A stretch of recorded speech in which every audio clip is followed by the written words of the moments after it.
Salam jumpa kembali bersama dengan saya Dekan in Action.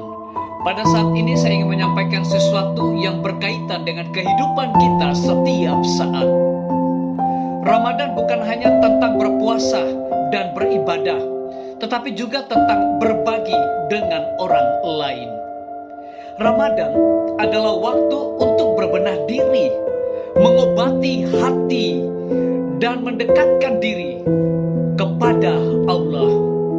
Ini waktu yang tepat untuk meninggalkan kebiasaan-kebiasaan buruk, memperbaiki diri, dan menjadi pribadi yang lebih baik.